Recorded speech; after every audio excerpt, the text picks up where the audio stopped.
Okay. So, నిన్న మనం ఆహ్, LPT, UT, LPT, MPT, UT గురించి మాట్లాడుకుందాం. సో, ఈరోజు మనం రేడియోగ్రఫీ గురించి చూద్దాం. రేడియోగ్రఫీ ఏంటంటే ఇక్కడ ఫిల్మ్ ఇంటర్ప్రిటేషన్ చేస్తున్నారు. ఫిల్మ్ ఇంటర్ప్రిటేషన్ అనేది రేడియోగ్రఫీలో సెపరేట్‌గా ఒక పార్ట్ అనమాట. సో, దానికి కూడా సెపరేట్‌గా ఒక కోర్స్ ఉంటది. రేడియోగ్రఫీ అనేది ఓన్లీ టెక్నికల్‌గా రేడియోగ్రఫీని ఎక్స్‌పోజర్ చేయడం వరకే దీనికి సంబంధం. రేడియోగ్రఫీ ఎక్స్‌పోజర్ చేసిన తరువాత, ఆ రేడియోగ్రఫీ చేసిన ఫిల్మ్‌ని డార్క్ రూమ్‌కి తీసుకొనొచ్చి, దాన్ని మళ్ళీ మనం డెవలపింగ్ చేస్తామనమాట. ఇప్పుడు సపోజ్ చూడండి, మనం ఎక్కడైనా సరే బయట ఒక తాజ్‌మహల్ చూడ్డానికనో, చార్మినార్ చూడ్డానికనో బయటికెళ్ళేటప్పుడు మనం ఫోటోస్ తీసుకుంటాం. ఆ తీసిన ఫోటోస్‌ని ఇప్పుడైతే మొబైల్స్ వచ్చేసాయి. అదే ఆ ఫోటోస్‌ని మనం కడిగించాలంటే మనం ఫోటో స్టూడియోకి ఇస్తాం గదా! ఆ ఫోటో స్టూడియో వాడు ఏం చేస్తాడు డార్క్ రూమ్‌లో డెవలపింగ్ చేస్తాడు. అలాగే ఇక్కడ కూడా ఏంటంటే మనం రేడియోగ్రఫీ చేసిన పిక్చర్స్‌ని డార్క్ రూమ్‌లో డెవలపింగ్ చేస్తారు. ఓకే. డెవలపింగ్ చేసిన తర్వాత దాన్ని ఆరబెట్టి ఫిల్మ్‌ని డ్రై చేసి ఫిల్మ్‌లో ఉండేటువంటి డిఫెక్ట్స్ అన్ని నోట్ చేసి క్లయింట్‌కి ఇస్తాడన్నమాట. ఏవైనా రిపేర్స్ ఏమైనా ఉన్నాయో చెప్పటానికి. ఈ ప్రాసెస్‌ని రేడియోగ్రఫిక్ టెస్టింగ్ ఫిల్మ్ ఇంటర్ప్రిటేషన్ అంటారు. ఫిల్మ్‌ని ఇంటర్ప్రిటేట్ చేస్తున్నాం. అంటే ఇన్స్‌పెక్షన్ చేస్తున్నాం. ఓకే. ఫిల్మ్ ఇంటర్ప్రిటేషన్ అంటే ఫిల్మ్‌లో ఉండేటువంటి కనిపించేటువంటి వెల్డింగ్‌లో ఏమైనా డిఫెక్ట్స్ ఏమైనా ఉన్నాయా అని చూసి మనం రాయటాన్ని ఫిల్మ్ ఇంటర్ప్రిటేషన్ అంటాం. ఓకే. సో, ఇది ఎలా చేస్తారనేది వన్ చూద్దాము. రేడియోగ్రఫీలో రేడియోగ్రఫీ టెస్టింగ్ అంటే ఈ ఎక్విప్‌మెంట్ మనకిప్పుడు ఎక్స్ రేస్, గామా రేస్ అని కనిపిస్తున్నాయి. అందరూ కూడా రేడియోగ్రఫీ అంటే ఎక్స్‌రే అనేసి ఊరుకుంటారు. రేడియోగ్రఫీ అనేది ఎక్స్‌రే ఒకటే కాదు. గామాని, రేడియోగ్రఫీని కలిపి రేడియోగ్రఫీ టెస్టింగ్ అంటారు. అంటే రేడియోగ్రఫీ టెస్టింగ్‌లో 2 రకాలున్నాయి. చాలామంది గామా గురించి ఎక్కువ మాట్లాడరు. ఆల్ఫా, బీటా కూడా రేడియేషన్సే. కానీ మన ఇండస్ట్రీస్‌లో ఆల్ఫా, బీటా అనేది యూజ్ చెయ్యం. కాబట్టి మనం ఎక్కువగా గామాని ఎక్కువ వాడతాం. గామా అనేది చూడండి, ఇది మనకి గామా రేడియేషను.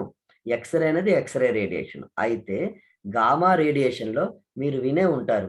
ఇరిడియము, కోబాల్టు, సీజియము, సిలీనియము, ఎట్రిబియము, తులియము ఇవన్నీ కూడా గామా సోర్సులనమాట.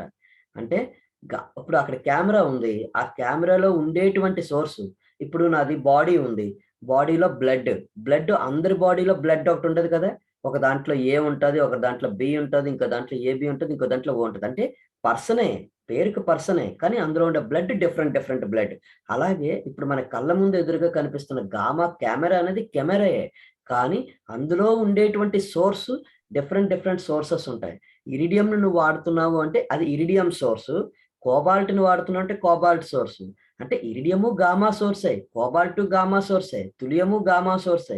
అయితే ఈ సోర్సెస్ అన్నీ మనం ఎక్కడ వాడాలి? ఎప్పుడు దీని తాలూకా యూజ్ ఉంటది అనేది అన్నీ కూడా థియరీలో క్లియర్‌గా మాట్లాడుకుందాం. అయితే ఎక్స్‌రేకొచ్చేసరికి ఇదేంటంటే ఇప్పుడు చూడండి అదొక పైప్ లాగుంది. పైప్ లాగుండి లోపటేమో ఒక చిన్న జనరేటర్‌లా పెట్టారు. దీన్నే మనం ఏమంటామంటే క్రాలర్ అంటారనమాట. ఆ పక్కన ఉండేది చూసారా? దాన్ని సెన్సార్ అంటాం. ఇది ఒక మోడల్ సెన్సార్ అనమాట.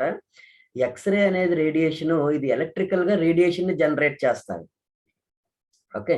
ఎలక్ట్రికల్‌గా అంటే ఎలాగా బయట నుంచి పవర్‌ని తీసుకొనొచ్చి దాని జనరేటర్‌కి ఒకవైపు జనరేటర్ కార్ట్ కనెక్ట్ చేస్తారు పవరు. ఇంకో వైపేమో మనకది హీట్ జనరేట్ అవుతూ ఉంటదనమాట. ఇప్పుడు కంటిన్యూ హీట్ జనరేట్ అవుతూ ఉండాలి అంటే మెషిన్ పాడైపోతది కదా! ఇప్పుడు ఎగ్జాంపుల్ చూడండి కారు. మన కారులో వైజాగ్ నుంచి విజయవాడకి వెళ్ళాలి. కంటిన్యూ మనం విజయవాడ కారు మీద కొట్టేస్తామా? లేదు కదా! ఒక 100 కిలోమీటర్లు డ్రైవ్ చేసిన తర్వాత కార్‌ని ఆపుతాం. ఎందుకని? ఇంజిన్ హీట్ ఎక్కింది. ఆ హీట్‌ని మనం కూల్ చేయడం కోసం ఆ బానెట్ ఓపెన్ చేసి ఏదైనా చల్లటి ప్లేస్‌లో పెడతాం. ఎందుకని? ఇంజిన్ కూల్ అవుతుందనమాట. ఇంజిన్ కూల్ అయితే మరొక 100 కిలోమీటర్లెళ్ళొచ్చు. ఓకేనా? సో, అలాగా ఈ మిషన్‌కి కూడా 2 వైపులా ఫ్యాన్ ఉంటది. కార్‌లో కూడా ఫ్యాన్ ఉంటది ఇంజిన్ కూల్ అవ్వటానికి. కానీ మనం చెట్టు కింద పెట్టుకుంటాం ఇంకా చల్లగా అవ్వటానికి. అలాగే ఈ మిషన్‌కి కూడా మనకి ఎక్స్‌రే జనరేటర్ అని చెప్పేసి మిషన్ ఉంటది. ఓకే. ఈ ఎక్స్‌రే జనరేటర్‌కి 2 వైపులా ఫ్యాన్ ఉంటది. సో, ఆటోమేటిక్‌గా కొన్ని మిషన్స్‌కి ఒక వైపు ఉంటది. ఎప్పుడైతే మనం ఈ మిషన్ హీట్ ఎక్కిందని మనకు అనిపించిందో ఆటోమేటిక్‌గా అవి కూల్ చేసుకుంటూ ఉంటదనమాట. ఇప్పుడు సపోజ్ ఎగ్జాంపుల్ మనం ఫిల్మ్ రేడియోగ్రఫీ చేయడానికి 5 మినిట్స్ టైమ్ ఇచ్చాం. ఓకే. సో, 5 మినిట్స్ టైమ్‌కి అది 10 మినిట్స్ టైమ్ తీసుకుంటది. ఎందుకని? 5 minutes exposure time, 5 minutes cooling time. Suppose 30 minutes exposure time ఇచ్చాం. 30 minutes exposure time, 30 minutes cooling time. ఎంత టైమ్ అయితే మనం ఎక్స్‌పోజర్ ఇచ్చామో, అంతే టైము మనకి కూలింగ్ టైం తీసుకుంటది. ఇది ఈ మిషన్ యొక్క స్పెషాలిటీ. సో, ఈ మిషను ఎప్పటికి కూడా హీట్ వల్ల పాడవడం అనేది జరగకుండా దీన్ని మ్యానుఫ్యాక్చరర్స్ ఈ విధంగా దీన్ని మ్యానుఫ్యాక్చరింగ్ చేశారు. ఓకే. సో, బాగా గుర్తుపెట్టుకోండి. రేడియోగ్రఫీలో మనకి రెండే ఉన్నాయి. అంటే కన్వెన్షనల్ ఎన్‌డిటిలో ఒకటి గామా రే, రెండోది ఎక్స్-రే. Conventional NDT. ఇంకా మనకి సేఫ్ రాడ్ రేడియోగ్రఫీలో వేరే సోర్స్ వాడతారు. ఓకే. సో, అవన్నీ కూడా మనం డీటెయిల్‌గా చూద్దాం. మోస్ట్‌లీ ఎక్కువగా మనం చూసుకోవాల్సింది ఎక్స్-రేస్‌కి, గామా రేస్‌కి. ఓకేమా? సో, ఎక్స్-రే అనేది మనం పవర్ ఇచ్చి జనరేట్ చేస్తాం. ఇందులో యానోడ్, కాథోడ్ ఉంటాయి. హై వోల్టేజ్ రావటం వల్ల రేస్ జనరేట్ అయ్యి, ఇవి వెళ్లి వీటికి హిట్ అవ్వటం వల్ల రేస్ అనేవి జనరేట్ అవుతాయి. అది మనం గ్రాఫ్‌లో చూద్దాం. ఈ గామా రేస్‌లో ఉండేటువంటి రేడియేషన్ ఎలా తయారు చేస్తారు? ఇది కంప్లీట్‌గా మీకు అటామిక్ కంపెనీ పేర్లు వినే ఉంటారు. Atomic company. ఇది కంప్లీట్‌గా డిఫెన్స్ కంపెనీ. ఇది ఇండియన్ గవర్నమెంట్ అప్రూవ్డ్‌లో ఉంటది. ఓకే. సో, అండర్‌లో ఉంటది. దీంట్లో మనకి ఏం చేస్తారంటే ఐసోటోప్స్ వేరు, రేడియో ఐసోటోప్స్ వేరు. రైట్? సో, ఈ రేడియో ఐసోటోప్స్ అంటే అర్థం ఏంటి?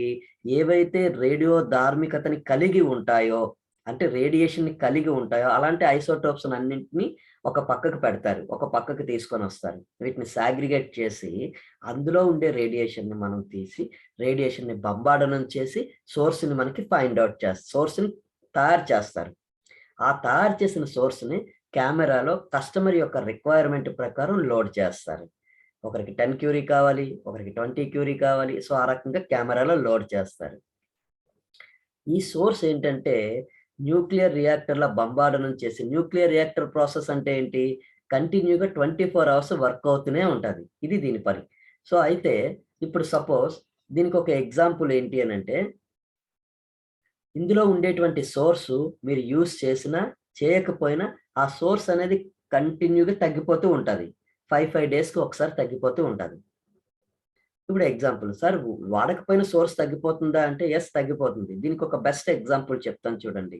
మనిషి యొక్క గుండె అది మనిషి పడుకున్నది కదా అని చెప్పేసని ఆ గుండె కూడా పడుకుంటదా? పడుకుంటే మనిషి ఔట్ అయిపోతాడు. సో, ఈ గుండె ఏంటంటే మనిషి పడుకున్నా, పడుకోకపోయినా సరే లబ్ డబ్ అని వర్క్ చేస్తూనే ఉంటది. అలాగే ఈ రేడియేషన్ కూడా when it is in close position also it is working. అలాగని చెప్పేసి రేడియేషన్ క్లోజ్ అవ్వదు. రేడియేషన్ ఎమిటింగ్ అవుతుంది. ఎమిట్ చేస్తది రేడియేషన్‌ని. మరి కెమెరా పక్కనే మనం క్లోజ్ చేసున్నాం కదని కెమెరా దగ్గరే మనం ఉండటానికి లేదు. ఆ లోపట ఎమిట్ చేసినటువంటి రేడియేషను కెమెరా నుంచి బయటకు రాకుండా ఉండటానికి ఓకే. కెమెరా నుంచి బయటికి రాకుండా ఉండటానికి ఆ బాడీ ప్రొటెక్ట్ చేస్తుంది. ఆ బాడీలో షీల్డింగ్ అనే ఒక మెటీరియల్ ఉంటది. ఆ కెమెరాలో అది ఎలాగుంటది? కెమెరాలో సోర్స్ పొజిషన్ ఎలాగుంటది? నేను మీకు క్లియర్‌గా ఇమేజ్‌లో చూపిస్తాను. ఓకే. ఆ కెమెరాలో ఉండేటువంటి సోర్స్ ఇప్పుడు సపోజు మనిషి యొక్క బాడీ ఉంది. చాక్‌తో ఇలా కోసామనుకోండి ఆటోమేటిక్‌గా బ్లడ్ బయటకొచ్చేస్తూ ఉంటది. ఎందుకంటే దేర్ ఈస్ నో ప్రొటెక్షన్. కానీ అది లోపట ఉంది. కానీ దానర్థం బాడీకి మనిషికి ఈ బాడీ ప్రొటెక్షన్. ఓకే. సో, అలాగే లోపట ఉండేటువంటి సోర్స్ బయటికి రాకుండా ఉండటానికి సో, ఆటోమేటిక్‌గా అది ఒక ప్రొటెక్షన్ అన్నమాట. సో, ఆ ప్రొటెక్షన్ ఇన్‌సైడ్ ఎలాగుంటది? ఏ కెమెరాలో ఏ షీల్డింగ్ ఉంటది? ఒక్కొక్క కెమెరాలో ఒక్కొక్క షీల్డింగ్ ఉంటది. షీల్డింగ్ అంటే ఏంటి? ఇప్పుడు ఎగ్జాంపుల్ మనం ఒక రూమ్‌లో ఉన్నాం. బయట బాగా ఎండొస్తుంది. కానీ ఎండ మనకి తెలియట్లేదు. ఎందుకని? మనకి మన రూఫ్ అనేది, మన షీలింగ్ అనేది మనల్ని కవర్ చేస్తుంది. That is protection. బయటున్న ఎండ మనకు తెలియకుండా ఉండటానికి. అలాగే వర్షం పడుతుంది. ఆ వర్షం మన మీద పడట్లేదు. సో, ప్రొటెక్ట్ చేస్తుంది. There is a protection. Shielding means protection. ఆ ప్రొటెక్షన్ కోసం కెమెరాలో ఒక ప్రొటెక్షన్ పెట్టారు. ఏంటి ఆ ప్రొటెక్షను? లోపట లీక్ అవుతున్న రేడియేషను. మరి కెమెరా ఆఫ్ పొజిషన్‌లో కూడా వర్క్ చేస్తది కదా! వర్క్ అయిందంటే రేడియేషన్ వస్తది కదా! ఆ రేడియేషన్ బయటికి రాకుండా ఉండటానికి అది ప్రొటెక్ట్ చేస్తుంది. ఓకేమా? సో, రేడియేషన్ అంటే ఏంటి అనంటే, ఫస్ట్ మనం గామా గురించి మాట్లాడుతున్నామా? ఎక్స్‌రే గురించి మాట్లాడుతున్నామా? అనేది కాదు. ఫస్ట్ రేడియేషన్ గురించి మాట్లాడుతున్నాం. X ray also radiation, gamma also radiation. Okay. Suppose ఇప్పుడు మనకి రేడియేషన్ ఆన్ చేసాము. ఓకే. ఆన్ చేసిన తర్వాత ఈ రేడియేషన్ తాలూకా ఫంక్షన్ ఏంటి? ఇది ఆబ్జెక్ట్. ఈ ఆబ్జెక్ట్ అనేది ఇది ఫ్లాట్‌గా ఉండేటువంటి ఒక ప్లేట్. ఈ ప్లేట్‌లో వెల్డింగ్ ఉంది. అంటే వెల్డింగ్ ఉన్నదానికి మనం రేడియోగ్రఫీ చేయొచ్చా సార్ అంటే, వెల్డింగ్ లేని దానికి కూడా మనం రేడియోగ్రఫీ చేయొచ్చు.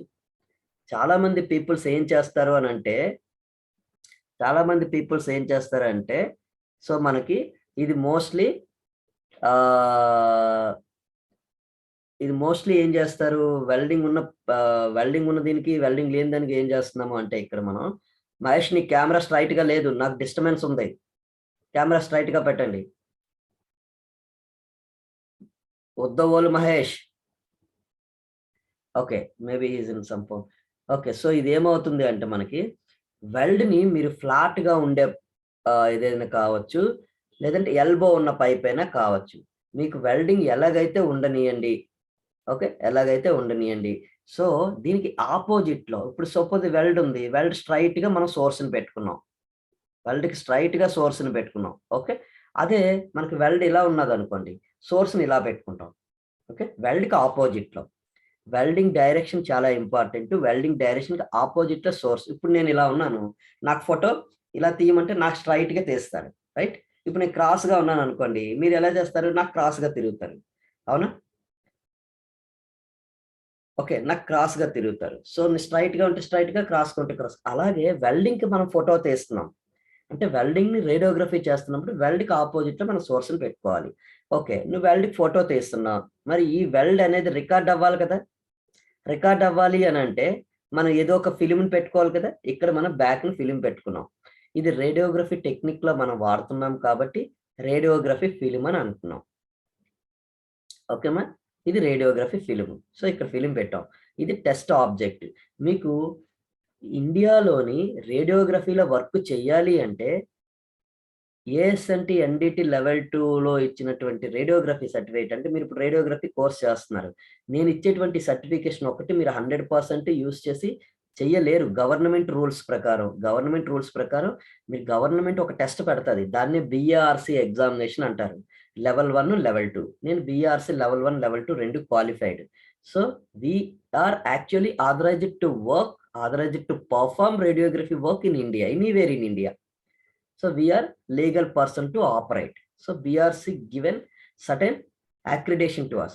But ASNT people, so as per rule prakaram, they can work as an assistant only. While assistant level lo work చేస్తారు. So they cannot independently, they cannot work when they are until get BRC certification. అది Indian government rule. కానీ కొన్ని కంపెనీస్‌లో ఏంటంటే ఏఎస్ఎన్‌టి level 2 qualification radiography ఉన్నవాళ్ళు, experience ఉన్న వాళ్ళని radiography టెక్నీషియన్‌గా వాడుకుంటున్నారు. ఎందుకంటే బీఆర్‌సీ క్యాండిడేట్స్ అందరూ కూడా ఇండియాలో ఉండరు కదా! సో, అందుకని కొంతమంది వెళ్ళిపోతారు కాబట్టి. ఓకే. ఎనీవే, సో, వర్క్ అయితే జరుగుతుంది. సో, మీకు అది ఆ బీఆర్‌సీ ఎగ్జామినేషన్ మీరు పాస్ అవ్వాలి అంటే నేను కొన్ని పాయింట్స్ చెప్తూ ఉంటాను. ఇది బీఆర్‌సీలో అడుగుతారు అని. ఆ పాయింట్స్‌ని మీరు స్నాప్‌షాట్ తీసుకోండి. ఎందుకంటే రికార్డ్ చేసుకోలేరు కదా! నేను మీకు స్టడీ మెటీరియల్ ఇచ్చాను కదా! ఆ స్టడీ మెటీరియల్ ఇవన్నీ ఉంటాయి. ఒకవేళ మీకు ఇంపార్టెంట్ అంటాను, అది మీరు క్యాప్చర్ చేసుకోండి. స్నాప్‌షాట్ తీసుకోండి. ఇది బీఆర్‌సీ ఎగ్జామినేషన్‌లో మీకిస్తారు అనేది. రాజేష్, సార్ చెప్పండి సార్. ఆఫీస్‌కెళ్ళి మీరు స్టడీ మెటీరియల్ కలెక్ట్ చేసుకోండి. సార్ మా దగ్గర ఆల్రెడీ ఉంది, ఇచ్చారు.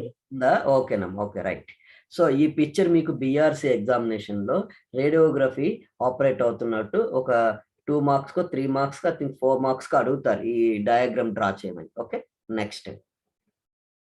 ఇప్పుడు మనకి ఇక్కడ వైట్ కలర్ బ్యాక్ ఒకసారి ఇమేజ్‌కెళ్తాం చూడండి. ఇక్కడ వైట్ కలర్‌లో ఒకటి పెట్టారు కదా! ఈ వైట్ కలర్‌లో పెట్టిందాన్నే మనం ఇమేజ్ క్వాలిటీ ఇండికేటర్ అంటాం. Image quality indicator. ఇది చాలా చాలా ఇంపార్టెంటు. అసలు ఎంత ఇంపార్టెంట్ అంటే మనం రేడియోగ్రఫీ చేస్తుండేటప్పుడు ఈ ఇమేజ్ క్వాలిటీ ఇండికేటర్ లేకపోతే ఆ రేడియోగ్రఫీ పిక్చర్‌కి వాల్యూ లేదు. ఇట్స్ నాట్ వాలిడ్ అన్నమాట. ఓకే. సపోజ్ ఎందుకు ఈ ఈ రకంగా పెట్టినటువంటి ఈ బెల్ట్, దీన్ని ఒక రకంగా ఐక్యూ అంటారు. Image quality indicator. దీన్నే మన వాళ్ళు పెంట్రామీటర్ అని కూడా అంటారు. ఇది మనకి ఏ రకంగా ఉపయోగపడుతుందో చూడండి. ఇప్పుడు మన రేస్ వచ్చి దీని మీద పడుతుంది. ఇప్పుడు లైట్ వచ్చింది, గోడుంది. నేను ఈ లైట్ మీద ఇలాగా చేతులు పెట్టంటే నా చేతులు వెళ్లి దీని మీద పడతాయి కదా! సో, ఇక్కడ మనకి రేస్ వచ్చి దీని మీద పడి ఈ వెల్డ్ మీద నుంచి మనకి ఇక్కడ చూడండి ఎలా వచ్చిందో, ఇలా రావాలి. చూసారా? దీని షాడో ఇక్కడొచ్చింది వెల్డ్ మీద. ఇలా వస్తేనే ఆ వచ్చిన దాంట్లో మనకి సెన్సిటివిటీ అని ఒకటుంది. సెన్సిటివిటీ 2% అనమాట. ఎనీ వెల్డింగ్, ఈ రేడియోగ్రఫీ ఇమేజ్‌కి సంబంధించి ఎనీ వెల్డింగ్ మనకి 2% ఉన్నటువంటి, ఇందులో 2% ఉన్న వైర్ ఉంటది. ఆ వైర్ కంపల్సరీగా should be visible on the radiography. ఖచ్చితంగా ఈ రేడియోగ్రఫీ ఆ వైర్ కనిపించాలి. మస్ట్ అండ్ షుడ్‌గా. అలా కనిపిస్తేనే ఈ ఇమేజ్ సెన్సిటివిటీ 2% ఉన్న ఇమేజ్ పర్ఫెక్ట్ ఇమేజ్గా డిసైడ్ చేయడం జరుగుతుంది. ఈ పాయింట్ మీకు అర్థమైందా? ఇక్కడ మనకి ప్రతి ఒక్క రేడియోగ్రఫీ 2% సెన్సిటివిటీ ఉండాలమ్మా. అయితే ఇది 2% సెన్సిటివిటీ ఉందని మనకెలా తెలుస్తది అనంటే, ఇందులో ఉండేటువంటి వైర్స్ 7 వైర్స్ ఉంటాయి. 7 వైర్‌లో 2% ఉన్న వైర్ అందులో ఉంటది. అది మనం కాలిక్యులేట్ చేయాలి. అది నేను ఎలా కాలిక్యులేట్ చేయాలో చెప్తాను. ఆ వైర్ అనేది మనకి ఇక్కడ వెల్డింగ్‌లో కనిపించాలి. అదర్ వైర్స్ కూడా కనిపించిన ప్రాబ్లమ్ లేదు. పర్టిక్యులర్‌గా ఆ వైర్ మనకి కనిపియాలి. ఓకేనా? అలా కనిపిస్తే 2% ఉన్న వైర్ అందులో ఉందనుకోండి, ఆటోమేటిక్‌గా వెల్డ్ మనకి సెన్సిటివిటీ 2% ఉన్న ఇమేజ్‌కని చెప్తాం. ఇప్పుడు ఎగ్జాంపుల్ ఒక 4 మెంబర్స్ ఉన్నారు. 4 మెంబర్స్ కూడా మంచి వాళ్ళు అనుకుందాం. ఓకే. అందులో ఒక బ్యాడ్ బాయ్ ఉన్నాడు. సో, మిగతా వాళ్ళ పేరెంట్స్ ఏమంటారు? "ఎందుకురా బ్యాడ్ బాయ్‌తో తిరుగుతున్నావు?" అంటే విజిబుల్ అవుతున్నాడు కదా బ్యాడ్ బాయ్. ముగ్గురు మంచి వాళ్ళు ఉన్నా ఒక బ్యాడ్ బాయ్ అనేవాడు విజిబుల్ అవుతున్నాడు. కరెక్టే కదా! సో, మిగతా పేరెంట్స్ అందరూ "ఎందుకురా బ్యాడ్ బాయ్‌తో తిరుగుతున్నావు?" అంటారు. ఓకే. రైట్. సో, ఆ విజిబుల్ అవ్వాలి. అందులో ఉండేటువంటి 2% ఉన్న వైర్ విజిబుల్ అవ్వాలి. ఇప్పుడు సపోజ్ ఎగ్జాంపుల్ 4 మంచి పీపుల్స్ ఉన్నారు. 4 బ్యాడ్ పీపుల్స్ ఉన్నారు. ఈవెన్ సపోజ్ ఒక ఫ్రీడమ్ ఫైటర్‌ని ఎగ్జాంపుల్‌గా తీసుకుందాం. సపోజ్ 4 బ్యాడ్ పీపుల్స్‌తో సపోజ్ లైక్ గాంధీ గారిని తీసుకుందాం. సపోజ్ గాంధీ గారు ఉన్నారనుకోండి. సో, ఆ 4 బ్యాడ్ పీపుల్స్‌తో ఈవెన్ గాంధీ గారు కూడా ఉన్నారు అనంటే 4 బ్యాడ్ పీపుల్స్‌తో గాంధీ గారిని కూడా బ్యాడ్ అనే అనుకుంటారు. బికాస్ ఆ చుట్టూ ఉండే బ్యాడ్ పీపుల్స్‌ని బట్టి రైట్‌నా? సో, అలాగే విజిబుల్ అవుతుంది. పర్టిక్యులర్‌గా ఒక పర్సన్ గాని, ఒక వైర్ గాని మనకక్కడ విజిబుల్ అవ్వాలి. అలా విజిబుల్ అయితే మనకి ఆ వెల్డింగ్ అనేది 2% ఉన్నట్టుగా. అంటే బ్యాడ్ వైర్ అయితే బ్యాడ్ క్వాలిటీస్ ఉన్నట్టు, గుడ్ ఉంటే గుడ్ క్వాలిటీస్ ఉన్నట్టు. ఓకేనా? సో, అలాగే అక్కడ 2% ఉన్న వైర్ మనకక్కడ విజిబుల్ అవ్వాలి. ఓకే. తర్వాత ఇదంతా కూడా ఏంటంటే మనకి ఎక్స్‌పోజర్ ఇది radiography film with latent image. ఇలా వచ్చేటువంటి ఇమేజ్‌ని విత్ లేటెంట్ ఇమేజ్ అంటాం. ఇదెప్పుడొస్తుంది? మనకి ఎక్స్‌పోజర్ అయిన తర్వాత వస్తది. అంతే కదా! మనం ఫిల్మ్ పెట్టాము, రేడియోగ్రఫీ చేశాము అంటే ఎక్స్‌పోజర్ చేశాం. ఇదంతా ఎప్పుడు తెలుస్తుంది? ఆఫ్టర్ ఎక్స్‌పోజర్ అయిన తర్వాత, ఆఫ్టర్ డెవలపింగ్ అయిపోయిన తర్వాత మనకి ఫిల్మ్‌లో కనిపించాలి. ఓకేనా? రైట్. అయితే ఇక్కడ మనం సోర్స్ అని అన్నాం. మనం ఇప్పటి వరకు ఏమంటున్నాం?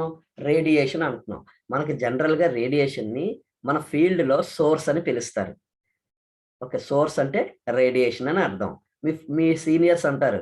"మహేషు వెళ్లి సోర్స్‌ని తీసుకొని రా.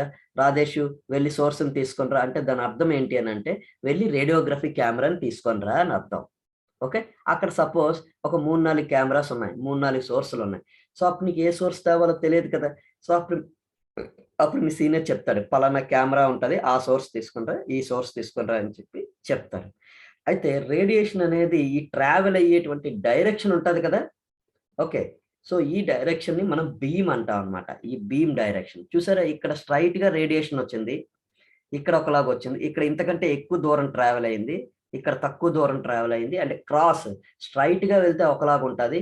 క్రాస్‌గా ఎళ్తే ఒకలాగుంటది. ఇంకా క్రాస్‌గా ఎళ్తే ఈ వేరియేషన్ ఉంది కదా! ఈ వేరియేషన్ బట్టి ఫిల్మ్ అంతా కూడా ఒకేలాగా రికార్డ్ అవ్వదు. గుర్తుపెట్టుకోండి. ఓకే. ఫిల్ము మనకి బ్లాక్‌గా వస్తుంది కదా! డెవలపింగ్ చేసిన తర్వాత నెగెటివ్ ఎలాగుంటది? బ్లాక్‌గా ఉంటది కదా! ఈ బ్లాక్‌నెస్ అనే దాన్ని ఏమంటాము అంటే డెన్సిటీ. డెన్సిటీ బాగా గుర్తుపెట్టుకోండి. ఇందాక సెన్సిటివిటీ అన్నాను. ఇప్పుడు డెన్సిటీ అన్నాను. ఈ 2 ఈ రేడియోగ్రఫీ ఫిల్మ్‌కి 2 ఐస్ అన్నమాట. 2 కళ్ళు. సెన్సిటివిటీ, డెన్సిటీ అనేది. ఇవి చాలా చాలా ఇంపార్టెంట్. ఈ డెన్సిటీ మనం సెన్సిటివిటీని ఎలా మెయింటైన్ చేయాలో మాట్లాడుకున్నాం. ఇప్పుడు డెన్సిటీని ఎలా మెయింటైన్ చేయాలో చూద్దాం. ఈ డెన్సిటీ అనేది షార్ట్‌కట్‌లో బ్లాకెనింగ్ ఆఫ్ ద ఫిల్మ్ అన్నమాట. ఓకే. బ్లాకెనింగ్ ఆఫ్ ద ఫిల్మ్‌ని మనం డెన్సిటీ అంటారు. సపోజ్ మీరు ఏదైనా ఇంటర్వ్యూకెళ్ళిన తర్వాత what is the meaning about density అన్నారనుకోండి. బ్లాకెనింగ్ ఆఫ్ ద ఫిల్మ్. ఫిల్మ్ యొక్క బ్లాక్‌నెస్‌ని మనం డెన్సిటీ అంటాం. అయితే ఈ డెన్సిటీ అనేది మన వెల్డింగ్ ఉంటది కదా! వెల్డింగ్‌లో మనం 3 పాయింట్స్ తీసుకుందాం. First point, middle point, last point. డెన్సిటీని మనం డెన్సిటోమీటర్ అనే ఒక ఇన్‌స్ట్రుమెంట్ ఉంటది. నేను మీకు చూపిస్తాను. ఆ ఇన్‌స్ట్రుమెంట్‌తో మనం చెక్ చేస్తాం. చెక్ చేస్తే సపోజ్ 6 వచ్చేసింది. యాక్సెప్టెడా? అంటే కాదు. ఇక్కడ మనం రేడియోగ్రఫీ చేస్తున్నప్పుడు ఎక్స్‌రే చేస్తున్నాం, గామా చేస్తున్నాం. అవునా? గామాలోని నెగెటివ్ ఫిల్మ్ ఉంటది. ఎక్స్‌రేలోని నెగెటివ్ ఫిల్మ్ ఉంటది. అయితే ఎక్స్‌రేకి నోట్ చేసుకోండి. ఎక్స్‌రేకి మనకి 1.8% నుంచి 4% మధ్యలో ఉండాలి ఎక్స్రే డెన్సిటీ. ఓకే. నోట్‌బుక్ పెట్టుకోండి. ఈసారి క్లాస్‌లో ఉండేటప్పుడు కొన్ని ఇంపార్టెంట్ పాయింట్స్, ఇందులో లేని పాయింట్స్ చెప్తాను. అవి ఈవెన్ మీరు క్వాలిటీ ఇన్స్‌పెక్టర్ లెవెల్, మేనేజర్ లెవెల్‌లో ఎళ్ళినా సరే మీకు ఇలాంటి క్వెషన్స్ అడుగుతారు. ఓకే. నేను ఒకసారి సౌదీకి వెల్డింగ్ ఇన్స్‌పెక్టర్ ఇంటర్వ్యూకెళ్ళేటప్పుడు నాకు ఈ క్వెషన్ అడిగారు.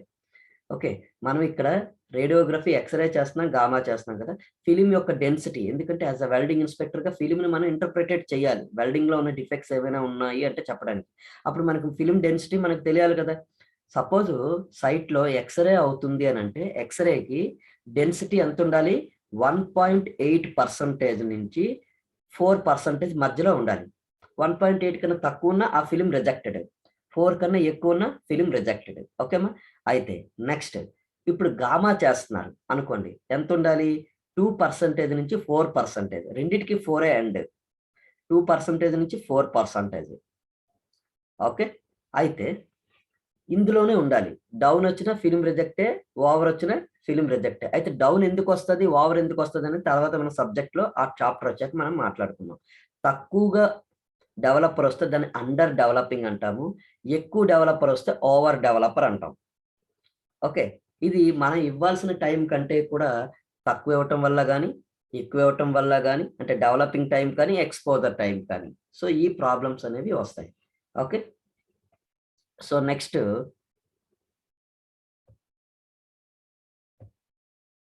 నేను మీకు ఐక్యూఎస్ అని అన్నాను కదా! IQI image quality indicator. So, image quality ఇండికేటర్స్‌లో మనకి 7 వైర్స్ ఉంటాయని చెప్పేసన్నాను కదా! ఇవేనన్నమాట ఆ 7 వైర్స్. ఓకేనా? మహేష్ అండ్ రాజేష్ చూస్తున్నారు కదా! సో, ఇవి 7 వైర్స్. ఈ 7 వైర్స్ మనకి 2% ఆఫ్ ద వైర్ అనేది మనకి విజువల్ అవ్వాలి. ఓకేమా? సో, ఈ 2% వైర్ మనకి విజువల్ అయితే మనకి ఆ ఫిల్మ్ 2% రేడియోగ్రఫీ ఉన్నట్టుగా మనం చెప్పుకుంటాము. ఓకే. సో, నా వాయిస్ క్లియర్‌గా ఉంది కదా మీకు?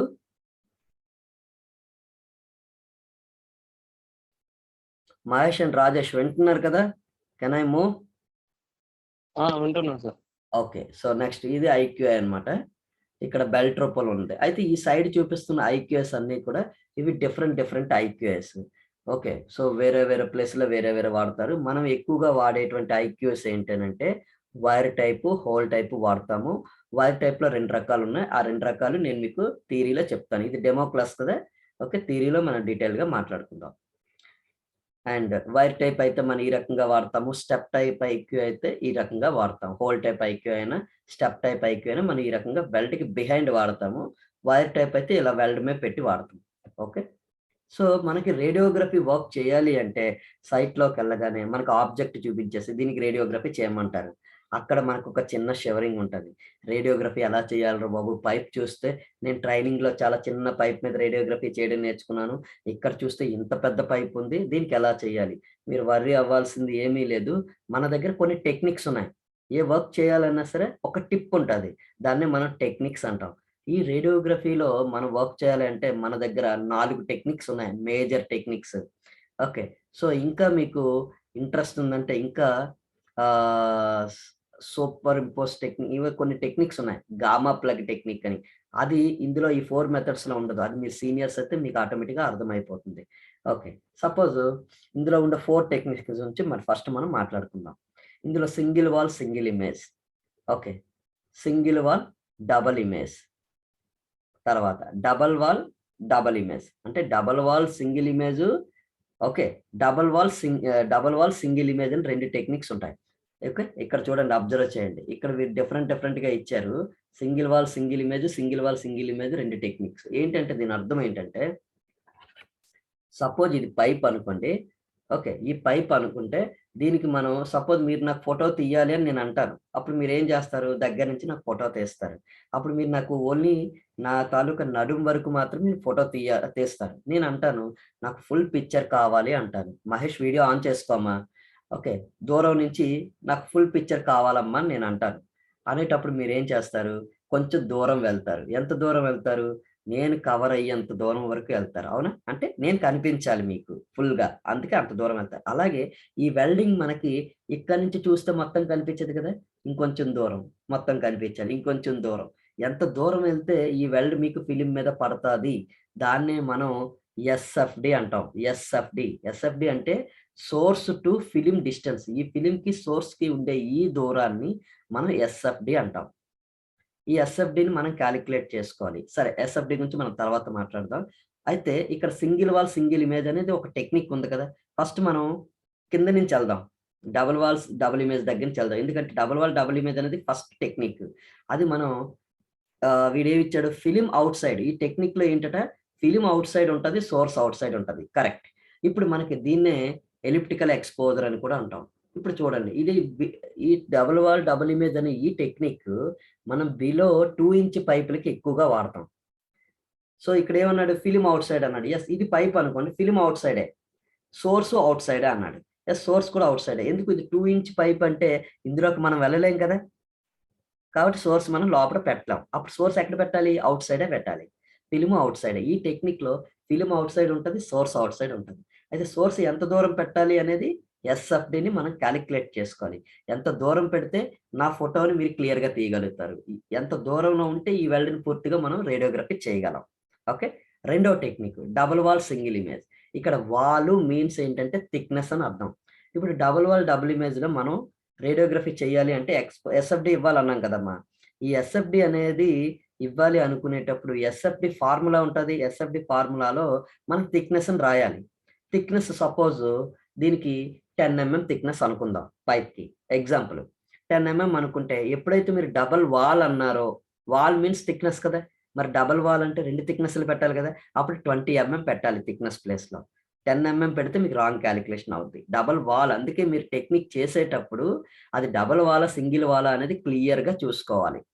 నెక్స్ట్ టెక్నిక్ వచ్చినట్లయితే double wall single image. Double wall single ఇమేజ్‌ని మనము టచ్ షాట్ అని అంటాం. టచ్ షాట్ ఇండస్ట్రీలో ఎక్కువగా వాడే మెథడ్ అన్నమాట ఇది. 90% వాడే method double wall single image method. నేను మీకు పైపులు ఆ టెక్నిక్ చూపించేటప్పుడు మీకు ఐడియా వచ్చేస్తది. దీని తాలూకా అడ్వాంటేజ్ ఏంటో చూడండి. డబుల్ వాల్ సింగిల్ ఇమేజ్ అంటే ఇప్పుడు ఇదే పెద్ద పైప్ అనుకుందాం. ఈ సైడ్ ఫిల్మ్ పెట్టాము. ఆపోజిట్‌లో సోర్స్ పెట్టేయడమే. ఓకే. ఇప్పుడు పైప్‌ని మనం ఏ, బి, సి అని 3 రకాలుగా డివైడ్ చేసుకున్నాం. ఏబీసీ అని డివైడ్ చేసుకొని ఏ టు బి ఫిల్మ్ పెట్టాము. సి నుంచి సోర్స్ పెట్టాం. ఇవన్నీ కూడా నేను మీకు గ్రాఫ్ వేసి క్లాస్‌లో చెప్తాను. ఇప్పుడు జస్ట్ డెమో అని నేను మీకు ఎక్స్‌ప్లెయిన్ చేస్తున్నాను. ఓకే. సి నుంచి సోర్స్ పెడితే సి నుంచి ఇచ్చే సోర్స్ ఏకి, బికి ఎళ్తది. ఆ ఫిల్మ్ అలాగే ఎక్స్‌పోజ్ అవుద్ది. ఇప్పుడు బి టు సి ఫిల్మ్ పెట్టాలంటే సోర్స్ ఏ దగ్గర పెట్టుకోవాలి. సి టు ఏ ఫిల్మ్ పెట్టాలంటే సోర్స్ బి దగ్గర పెట్టుకోవాలి. దీన్ని టచ్ చేసి పెట్టుకుంటాను. దీన్ని టచ్ షాట్ అంటాం. అయితే ఒకటి. నెక్స్ట్ ఇంకోటి single wall single image. Single wall single image అంటే ఇది పైపు ఆపోజిట్ ఫిల్మ్ పెట్టుకున్నాం. ఓకే. సో, మనం సోర్స్‌ని సెంటర్‌లో పెట్టి ఇచ్చాం. Source centre. సోర్స్ సెంటర్‌లో పెట్టామంటే దాని అర్థం ఏంటి? మధ్యలో ఉన్నాం. మధ్యలో ఉంటే మనకి ఇటు వెల్డ్ ఉంటది, ఇటు వెల్డ్ ఉంటది. అప్పుడు మనకి ఒక వాలే కదా, ఒక థిక్‌నెస్సే కదా టచ్ అవుతుంది. దాన్ని single wall image single image అన్నమాట. అదొకటి అయిపోయిన తర్వాత మళ్ళీ పక్కన పెడతాం. మళ్ళీ పక్కన పెడతాం. అలాగా పైప్‌కి ఒక 5, 6 సార్లు రేడియోగ్రఫీ చేయాలి ఈ టెక్నిక్‌లో అయితే. అప్పుడు టెక్నీషియన్ ఒక మాట అనొచ్చు. సార్, ఇప్పుడు మనం దీనికొకసారి, దీనికొకసారి, దీనికొకసారి ఇది 5, 6 సార్లు తీసే బదులు మొత్తం పైప్ అంతటికి ఒక్కటే ఫిల్మ్ పెట్టి ఒక్కసారే రేడియోగ్రఫీ ఇస్తే అలా చేయలేమా సార్ అంటే, యెస్ చేయొచ్చు. అది కూడా సింగిల్ వాల్ సింగిల్ ఇమేజ్ టెక్నికే. ఇక్కడ చూడండి సింగిల్ వాల్ సింగిల్ ఇమేజ్‌లో 2 ఇచ్చారు. ఓకే. సింగిల్ వాల్ సింగిల్ ఇమేజ్‌లో 2 టెక్నిక్ ఏంటంటే ఒక టెక్నిక్‌లో ఒక్కొక్క ఫిల్మ్ చేయొచ్చు. ఒక పార్ట్, ఒక ముక్క, ఒక ముక్క, ఒక ముక్క. రెండో టెక్నిక్‌లో మొత్తం ఫిల్మ్ పెట్టేసి రేడియేషన్ ఇచ్చి మొత్తం అంతా ఒకేసారి చేసేయవచ్చు. మొత్తం అంతా ఒకేసారి చేసేదాన్ని పెనామరిక్ అంటాం. ఓకే అమ్మా. అది నేను మీకు ఇమేజ్‌లో చూపిస్తా. ఇలా ఈ 4 టెక్నిక్‌లు మీకొచ్చేస్తే రేడియోగ్రఫీ టెస్టింగ్ కోర్స్ చేసినందుకు సఫిషియంట్ అన్నమాట. మీరు రేడియోగ్రఫీ వర్క్ చేసేయగలుగుతారు. ఓకే. సో, నెక్స్ట్ స్లైడ్‌కి వెళ్దాం. అలా చేసిన తర్వాత ఇప్పుడు ఒక్కొక్క టెక్నిక్ మనం మాట్లాడుకున్నాం గదా. ఆ టెక్నిక్స్ ఇక్కడ చూడండి. Single wall single image. అంటే వీడు పైనుంచొచ్చాడు. మనం కింద నుంచి వెళ్ళాము ఆర్డర్‌గా. ఓకే. సింగిల్ వాల్ సింగిల్ ఇమేజ్‌లో చూడండి. సోర్స్ బయటుంది. అంటే సపోజ్ ఇది వెల్డింగ్ అనుకుంటే, పైప్ అనుకుంటే ఓకే. ఇప్పుడు 10 మినిట్స్‌లో ఈ లింక్ కట్ అయిపోతుంది. ఓకే అమ్మా. మళ్ళీ 10 మినిట్స్‌లో మీరేం చేస్తారంటే అదే దాన్ని ఐడీ, పాస్వర్డ్ ఇచ్చి ఓపెన్ చేసి మళ్ళీ లాగిన్ అవ్వండి. ఓకే. క్లియర్? ఇప్పుడు టెక్నిక్స్‌లో చూడండి. రేడియేషన్. మనం పైప్ మీద ట్రావెల్ చేసాం, బ్యాక్ సైడ్ ఫిల్మ్ పెట్టాం. ఇప్పుడు దీన్నే మనం ఈ రకంగా చూస్తే పైప్ ఉంది, లోపల ఫిల్మ్ పెట్టుకున్నాడు, సోర్స్ బయట నుంచి ఇచ్చాడు. దీన్నే మనం సింగిల్ వాల్, సింగిల్ ఇమేజ్ అంటాం. సో ఇది ఒక మోడల్. ఒకవేళ నువ్వు లోపలికి ఫిల్మ్ పెట్టలేకపోతే బయట నుంచైనా ఫిల్మ్ పెట్టుకొని సోర్స్ నువ్వు లోపటి నుంచి ఇచ్చుకోవచ్చు. అది కూడా సింగిల్ వాల్, సింగిల్ ఇమేజే. ఓకే. ఇక్కడ ఏంటి, నువ్వు ఒక్క ఫిల్మే పెట్టావు. అంటే ఇక్కడే రేడియోగ్రఫీ చేసావు. ఇక్కడ చేయట్లేదు, ఇక్కడ చేయట్లేదు, ఇక్కడ చేయట్లేదు, ఇక్కడ చేయట్లేదు. ఇక్కడే చేస్తున్నావు. దీన్ని సింగిల్ వాల్, సింగిల్ ఇమేజ్ అంటారు. కానీ ఒక్క పక్కే. పెనామ్రిక్ అంటే ఏంటి, మొత్తం అంతా ఫిలిం పెట్టేసి సోర్స్ బయట నుంచి అప్పుడు ఇవ్వలేం కదా, అప్పుడు ఈ సోర్స్ లోపల పెట్టుకొని ఫిల్మ్ అంతా బయట పెట్టుకుంటాం. దాన్ని పెనామ్రిక్ అంటాం. ఓకే. సో నెక్స్ట్ పెనామ్రిక్ అంటే ఇది. ఇప్పుడు చూసారా, ఈ బ్రౌన్ కలర్ లో ఉన్నదంతా కూడా ఫిలిము. ఓకేమా, అందరికి అర్థమవుతుందా పెనామ్రిక్ కి దీనికి తేడా? పెనామ్రిక్ అంటే ఇటు మొత్తం అంతా ఇప్పుడు ఫిలిం పెట్టేశాడు, మధ్యలో సోర్స్ పెట్టాడు. అంటే రేడియేషన్ ఇటు వెళ్తుంది, ఇటు వెళ్తుంది, ఇటు వెళ్తుంది, అన్ని వైపులు వెళ్తుంది, మొత్తం ఆల్ సైడ్స్ ఒక్కసారికి అయిపోయింది. అదే ఒక్కొక్క ఫిల్మ్ మనం పెట్టుకుంటే ఒక గంట పడుతుంది. సో ఇలా ఒక్కసారి చేసేస్తే 5 minutes లో అయిపోయింది. అంటే దానికి దీనికి తేడా ఏంటి సార్? మనం ఒక్కసారిగా చేసేయడమే ఈజీ కదా సార్ అంటే ఈజీనే. కానీ ఇక్కడ ఉండేటువంటి ప్రాబ్లమ్ ఏంటనంటే, నువ్వు సోర్స్ లోపల పెట్టాలి అంటే నువ్వు లోపలికి వెళ్ళగలగాలి. రైట్? నువ్వు లోపలికి వెళ్ళగలగాలి అంటే ఆ యాక్సెస్ అక్కడ ఉండాలి. నీకు లోపలికి పెడితే తొందరగా అయిపోద్ది కదా అని చెప్పేసి నువ్వు ఇబ్బంది పడి రిస్క్ తీసుకొని నువ్వు లోపలికి వెళ్ళాలని ట్రై చేస్తే, అక్కడ నీకు సరైన ప్రొటెక్షన్ లైక్ ఆక్సిజన్ లెవెల్ గానీ, లైటింగ్ గానీ, ఇంకేదైనా లేకపోతే నీకు ప్రాబ్లమ్. లోపట క్లోజ్డ్ ఉన్న పైప్‌లోని మీరేదో మూల నుంచి వెళ్ళాలని చూస్తే, లోపట ఇన్‌సైడ్ ఒక పాములు ఉండొచ్చు, అవి ఉండొచ్చు. ప్రొటెక్షన్ తీసుకోవాలి. కంపెనీ మీకు లోపలికెళ్ళి వర్క్ చేసుకునే యాక్సెస్ ఇస్తేనే మీరు లోపలికెళ్ళగలుగుతారు. అప్పుడే మీరు పెనామ్రిక్ చేయగలరు. ఓకేనమ్మా, ఈ పాయింట్ క్లియరా? Until unless you don't take any risk. Okay. So company మీరు బాగా పని చేసేస్తే మీకేమి ఆస్కార్ అవార్డులేమి ఇవ్వదు. కాబట్టి మనం పని చేయాలి. అందరికంటే బాగా పని చేయాలి. But at the same time we have to take safety also. Okay. Right. Next point. So ఇక్కడ మనం ఇప్పుడు సింగిల్ వాల్, సింగిల్ ఇమేజ్‌లో 2 టెక్నిక్స్ మాట్లాడుకున్నాం. Individual film and complete film. ఇప్పుడు డబుల్ వాల్, సింగిల్ ఇమేజ్. దీన్నే మనం టచ్ షాట్ అని అన్నాము. ఇండస్ట్రీలో ఎక్కువగా వాడే టెక్నిక్ అమ్మా ఇది. సో ఈ టెక్నిక్ మీద కాస్త దృష్టి పెట్టండి. సో ఈ ఒక్క టెక్నిక్‌తోనే మొత్తం మోస్ట్‌లీ 90% ఆఫ్ రేడియోగ్రఫీ వర్క్ నడుస్తుంది. సో ఇక్కడ డబుల్ వాల్, సింగిల్ ఇమేజ్. ఈ డబుల్ వాల్, సింగిల్ ఇమేజ్ అనే ఈ టెక్నిక్ మనం above 3 inch pipes, above 4 inch పైప్స్‌కి మనం వాడతాం. ఇక్కడ చూడండి, ఇక్కడ ఒక పైప్‌కి ఒకటే మనం ఫిల్మ్ పెట్టుకున్నాడు. సో ఆపోజిట్‌లో సోర్స్ ఇచ్చుకున్నాడు. ఓకేనా? రైట్. అయితే ఏంటి అనంటే ఇక్కడ మనకి ఇదొక వాల్, ఇదొక వాల్. 2 వాల్లు టచ్ అవుతుంది. బట్ ఈ ఇమేజ్ అయితే మాత్రం మనకి సింగిల్ ఇమేజే. ఎందుకు సింగిల్ ఇమేజ్ వస్తుంది? బాగా చూడండి. ఎందుకు సింగిల్ ఇమేజ్ వస్తుంది అనంటే, ఇక్కడ మనము వెల్డ్ ఒక్కటినే కవర్ చేస్తున్నాం. ఇక్కడ 2 ఈ వెల్డ్ కవర్ అవ్వట్లేదు. ఓకే. కాబట్టి డబుల్ ఇమేజ్ రాదు. ఒక ఇమేజే వస్తుంది. అంటే చాలా మంది ఇక్కడ కన్‌ఫ్యూషన్ ఏంటి అనంటే, టచ్ షాట్ అనంటే సోర్స్‌ని మనం కొంతమంది వెల్డ్ మీద పెడతారు. కొంతమంది వెల్డ్ డౌన్ పెడతారు. This is correct. Weld down. ఎప్పుడైతే మనం వెల్డ్ డౌన్‌కి పెట్టామో, వాల్ అంటే ఇది థిక్‌నెస్సే, ఇది థిక్‌నెస్సే కదా! రైట్? ఈ థిక్‌నెస్‌లనే మనం డబుల్ వాల్ అంటున్నాం. Double wall means double thickness. ఇప్పుడు అర్థమైందా?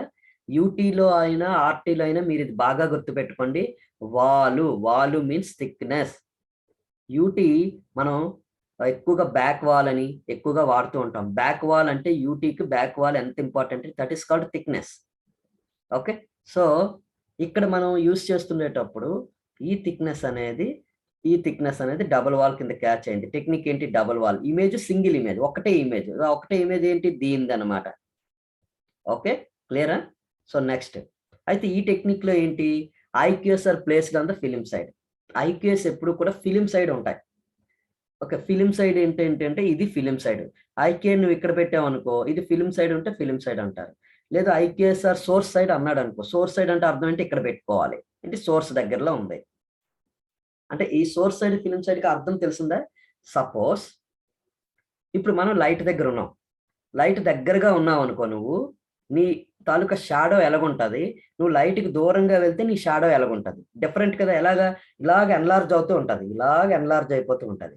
అంటే బిలో 2 ఇంచ్ పైపులకి మనం ఐక్యూఏ పెట్టినట్లయితే యాస్ పర్ ఏఎస్ఎంఈ సెక్షన్ 5 ప్రకారం ఏమంటున్నారు అంటే ఐక్యూఎస్ బిలో 2 ఇంచ్ పైపులకి మనము సోర్స్ సైడే పెట్టుకోవాలి, ఫిలిం సైడ్ పెట్టకూడదు. చాలా మంది ఫిలిం సైడ్ పెట్టేస్తున్నారు. దాని అర్థం ఏంటనంటే నువ్వు సోర్సు 2 ఇంచ్ బిలో పైపులంతా చాలా చిన్న పైపులు. నువ్వు ఐక్యూని ఫిలిం సైడ్ దూరంగా పెట్టావనుకో, దూరంగా పెడితే చాలా చిన్నవి వస్తున్నాయి, కుంచుకుపోతున్నాయి పైప్‌లో. అప్పుడు అందులో ఉన్న వైర్ మీకు కనిపించదు కదా! అదే మీరు ఐక్యూ ఇక్కడ పెట్టారనుకోండి, ఐక్యూ డైరెక్ట్‌గా ఫోకస్ పడుతుంది. రేడియేషన్ ఐక్యూ మీద పడి, ఐక్యూ అనేది ఏమవుతుంది? ఎన్‌లార్జ్ అవుతుంది. ఎన్‌లార్జ్ అర్థమైందమ్మా? ఇప్పుడు లైట్‌కి దగ్గరగా ఉంటే మీ షాడో అనేది ఇంత లావుగా ఉన్నట్టు ఉంటది కదా! ఎన్‌లార్జ్ అవుతుంది కదా! అలాగే ఐక్యూస్ ఎన్‌లార్జ్ అయ్యి ఫిల్మ్ మీద చక్కగా నీట్‌గా పడుతుంది. ఇలా ఎన్‌లార్జ్ అవుతుంది. ఎన్‌లార్జ్ అవ్వటం వల్ల ఒక్కొక్క వైర్ నీట్‌గా ఫిల్మ్ మీద కనిపిస్తుంది. ఓకేనా? దాన్నే సోర్స్ సైడ్ పెట్టుకుంటే సోర్స్ సైడ్ అంటారు. ఐక్యూఎస్ అయితే ఐక్యూఎస్ అంటారు. జనరల్‌గా ఐక్యూ అనేది చాలా ఇంపార్టెంట్. ఐక్యూఐ లేకపోతే వరల్డ్‌లో మీరే నంబర్ 1 రేడియోగ్రాఫర్ అనుకోండి. Not valid. Not consider. IQI is compulsory. ఐక్యూఐకి అంత ఇంపార్టెన్స్ ఉంది. ఓకేనా? సో, ఈ ఐక్యూఐ మనం బిలో 2 ఇంచ్ పైపులకైతే సోర్స్ సైడ్ పెట్టుకోవాలి. అబోవ్ 3 ఇంచ్ పైపులకైతే మనము ఈ ఫిల్మ్ సైడ్ పెట్టుకోవాలి. అంటే కొన్ని చోట్ల క్లయింట్ రిక్వైర్మెంట్ ఉంటదనుకోండి. అతను ఫిల్మ్ సైడ్ పెట్టమంటే ఫిల్మ్ సైడ్ పెట్టుకుంటాము. సోర్స్ సైడ్ పెట్టుకుంటే సోర్స్ సైడ్. సో, క్లయింట్ ఏదంటే అది మనం ఫాలో అవ్వాలి కాబట్టి కొన్ని చోట్ల అలా చేస్తారు. కొన్ని చోట్ల ఎవరు కూడా కోడ్‌కి రెస్పెక్ట్ ఎవరు ఇవ్వరు. క్లయింట్‌కే రెస్పెక్ట్ ఇస్తాము. సో, క్లయింటే మనకి యాక్సెప్ట్ చేయాలి కాబట్టి క్లయింట్ ఎలా కావాలంటే అలా చేసేస్తూ వెళ్ళిపోతూ ఉంటారు. That is secondary. Okay. So, we have to talk about as per codes. Next ఇక్కడేంటి ఐక్యూ మనం ఫిల్మ్ సైడ్ పెట్టుకోవాలి. Source outside, film outside. Yes. ఇక్కడ ఫిల్మ్ ఔట్ సైడ్ ఉంది కదా! సోర్స్ కూడా ఔట్ సైడ్ ఉంది. ఓకేమా? దీన్నే మనం మల్టిపుల్ ఎక్స్‌పోజర్. మల్టిపుల్ ఎక్స్‌పోజర్ అని ఎందుకన్నాం? ఇక్కడ ఒక ఎక్స్‌పోజర్ చేసాము. తర్వాత ఇంకో ఫిల్మ్‌ని ఇక్కడ పెడతాం. ఇదొక ఎక్స్‌పోజర్. ఇదొక ఎక్స్‌పోజర్. ఇదొక ఎక్స్‌పోజర్. ఎందుకంటే ఇండివిడ్యువల్ ఫిల్మ్స్ కదా! సో, అందుకే మల్టిపుల్ ఎక్స్‌పోజర్ అన్నమాట. This technique is intended for pipe diameters over 100 MM. 100 MM అంటే ఎంత? 4 ఇంచ్. ఓకేమా? సో, 3 ఇంచ్ అబోవ్ కూడా మనం వాడుకోవచ్చు. అంటే 75 ఎంఎం నుంచి కూడా మనం చేయొచ్చు. డబుల్ వాల్ సింగిల్ ఇమేజ్ అనేది. No problem. Okay. Right. Next. So, ఇప్పుడు మనం ఇప్పుడు ఐక్యూని మనం ఈ రకంగా వెల్డ్ మీద ప్లేస్ చేసాం. ఐక్యూని ప్లేస్ చేసే పద్ధతి మనం వైర్ టైప్ అంటే దాని అర్థం ఏంటి? లోపల వైర్స్ ఉన్నాయి కాబట్టి దీన్ని వైర్ టైప్ ఐక్యూ అని అంటాం. అక్కడ అదే సపోజ్ ఇందాక మనం చూసాం హోల్ టైప్. వెల్డ్‌కి పక్కన పెట్టాం కదా! అందులో హోల్స్ ఉన్నాయి. ఆ హోల్స్ ఉంటే దాన్ని హోల్ టైప్ ఐక్యూ అని అంటాం. ఓకేనమ్మా? బాగా గుర్తుపెట్టుకోండి నేను చెప్పిన వాక్యాలు. ఇది డెమోలో మీకు చాలా స్లోగా ఎందుకెళ్తున్నానంటే మీకు అర్థం అవ్వాలి. అసలు వైర్ టైప్ అంటే ఏంటి? హోల్ టైప్ అంటే ఏంటి? మన సబ్జెక్ట్‌లోకి వెళ్ళిపోయిన తర్వాత కొంచెం స్పీడ్ ఉంటది. అప్పుడు నీకు హోల్ టైప్ అంటే ఏంటి? వైర్ టైప్ అంటే ఏంటని మీకు డౌట్ రాకూడదు. మీకు ఇంటర్వ్యూలో ఇవే అడుగుతాడు. వైర్ టైప్ అంటే దాన్ని వైర్ టైప్ ఎందుకంటారు? చాలా simple questions. When you are a fresher, if you attend any interview they will ask you only simple questions. Okay? As a fresher, you don't have that much of knowledge. Interviewer can understand, but so that they will ask you basic questions like this. Okay. So, interview questions ఎప్పుడు కూడా నువ్వు ఫ్రెషర్‌గా ఉండేటప్పుడు చాలా సింపుల్‌గా అడుగుతాడు. Wire type అని ఎందుకంటారు? అంటే దాంట్లో వైర్స్ ఉంటాయి కాబట్టి wire type IQ. Like simple questions, basic questions. ఓకేమా? So, next. ఇప్పుడు last technique double wall, double image. Double wall మీకు టెక్నిక్‌లోనే తెలిసిపోవాలి. డబుల్ వాల్ అంటే 2 వాల్‌ని కవర్ చేయాలి. అట్ ద సేమ్ టైమ్ 2 ఇమేజ్‌లు. డబుల్ ఇమేజ్ అంటే 2 వెల్డ్‌ని కవర్ చేయాలి. అక్కడే మీకు తెలిసిపోయింది కదా! సో, ఇక్కడ చూడండి. ఇదొక వాలు, ఇదొక వాలు. 2 వాల్‌ని కవర్ చేసింది. అండ్ ఈ వెల్డ్‌ని కవర్ చేసింది. ఈ వెల్డ్‌ని కవర్ చేసింది.